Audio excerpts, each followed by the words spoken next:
एका शिक्षकाने क्रांती घडवली.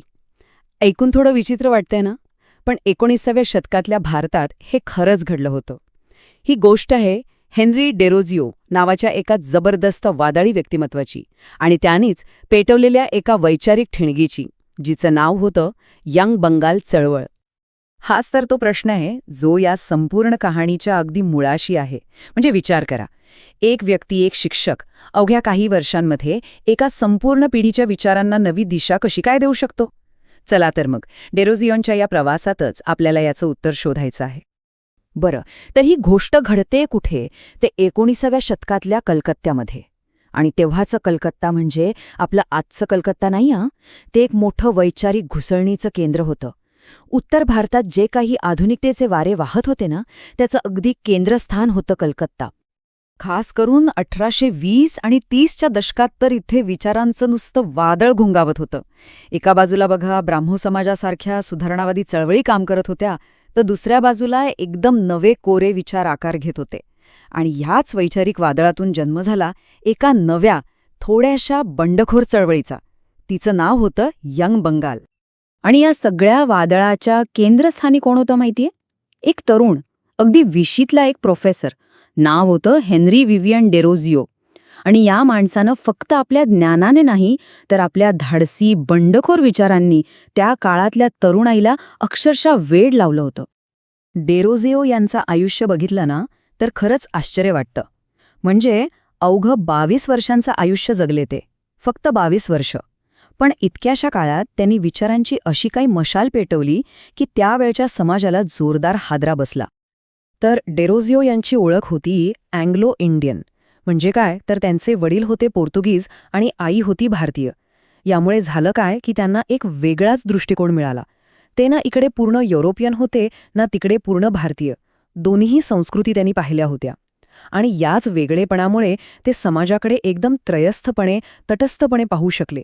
आणि मग जेव्हा ते कलकत्त्याच्या हिंदू कॉलेजमध्ये प्रोफेसर झाले, तेव्हा त्यांचा हाच निर्भीड, प्रश्न विचारणारा दृष्टिकोन तिथल्या तरुणांना प्रचंड आवडला. डेरोजिओ यांचं ध्येय अगदी स्पष्ट होतं. त्यांच्यावर युरोपातल्या विचारांचा प्रभाव होता आणि त्यांना भारतीय समाजात मुख्यत्वे 3 गोष्टी आणायच्या होत्या. पहिली गोष्ट म्हणजे मुक्त विचार. म्हणजे काय, तर प्रत्येक गोष्ट का हा प्रश्न विचारून न स्वीकारायची. दुसरी गोष्ट वैज्ञानिक दृष्टिकोन. प्रत्येक घटनेमागे काहीतरी कारण असतं, ते शोधायचं. आणि तिसरी, ही तर सगळ्यात धाडसी गोष्ट होती, ती म्हणजे परंपरेला तर्काच्या कसोटीवर तपासून बघायचं. अरे, जुनं आहे म्हणून ते चांगलंच असेल असं नाही, हे त्यांनी ठणकावून सांगितलं. आणि मग काय, डेरोजिओंची ही शिकवण काही फक्त वर्गाच्या 4 भिंतींपुरती मर्यादित राहिली नाही. त्यांचे विद्यार्थी नुसते विद्यार्थी राहिले नाहीत, ते त्यांचे अनुयायी बनले. आणि ह्याच सगळ्यांमधून जन्म झाला यंग बंगाल नावाच्या एका बौद्धिक चळवळीचा. आणि ही काही फक्त नावाला चळवळ नव्हती बरं का. त्यांनी बघा 1828 साली अकॅडमिक असोसिएशन नावाची एक संस्था सुरू केली. हे एक असं व्यासपीठ होतं जिथे त्या काळात विचारही न करण्यासारख्या विषयांवर चर्चा व्हायची. म्हणजे देव, निसर्ग, मानवतावाद ह्यावर एकदम खुली चर्चा. त्यांचं ध्येय एकच होतं, अंधश्रद्धेचा सामना करायचा, तोही तर्काच्या आधारावर. म्हणजे बघा, हा त्या काळातला विचारांचा थेट संघर्ष होता. एका बाजूला होता पारंपरिक समाज, जो अंधश्रद्धा आणि रूढींमध्ये अडकलेला होता. आणि दुसऱ्या बाजूला होते हे तरुण, जे प्रत्येक गोष्ट चर्चा, वादविवाद आणि वैज्ञानिक पद्धतीने तपासून पाहत होते. डेरोजिओ यांचा संदेश एकदम स्पष्ट आणि खणखणीत होता.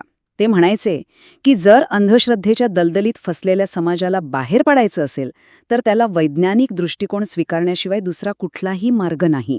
हाच विचार त्यांच्या संपूर्ण चळवळीचा आत्मा होता, असं म्हणायला हरकत नाही. पण प्रत्येक तेजस्वी ठिणगीचा वणवा होतोच असं नाही का? मग या यंग बेंगॉल चळवळीचं पुढे काय झालं? तिचा वारसा काय राहिला? आणि हो, तिच्या मर्यादा काय होत्या? ह्याच चळवळीने नक्कीच काही खूप महत्त्वाच्या गोष्टी केल्या.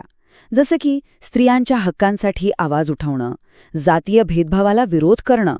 विचार करा, त्या काळात हे करणं खूप मोठी गोष्ट होती. पण एक गोष्ट झाली, ह्या विचारांची जी जोट होती ना, ती कलकत्त्याच्या बाहेर फारशी पसरलीच नाही. संपूर्ण बंगालपर्यंत ती पोहोचू शकली नाही. आणि हीच तिची एक मोठी मर्यादा ठरली. आणि यामुळेच ना एक खूप महत्वाचा प्रश्न समोर येतो. एखाद्या विचाराची पोहोच किंवा व्याप्ती कमी असेल तर त्याचं महत्त्व खरंच कमी होतं का? की काही विचार त्या ठिणगीसारखे असतात जे कदाचित लगेच विझवून जातात, पण भविष्यात येणाऱ्या मोठ्या वैचारिक बदलांसाठी एक प्रकारे जमीन तयार करून ठेवतात. डेलोजिओ आणि त्यांच्या यंग बंगाल चळवळीने नेमकं हेच काम केलं नाही का? विचार करायला लावणारा प्रश्न आहे, नाही का?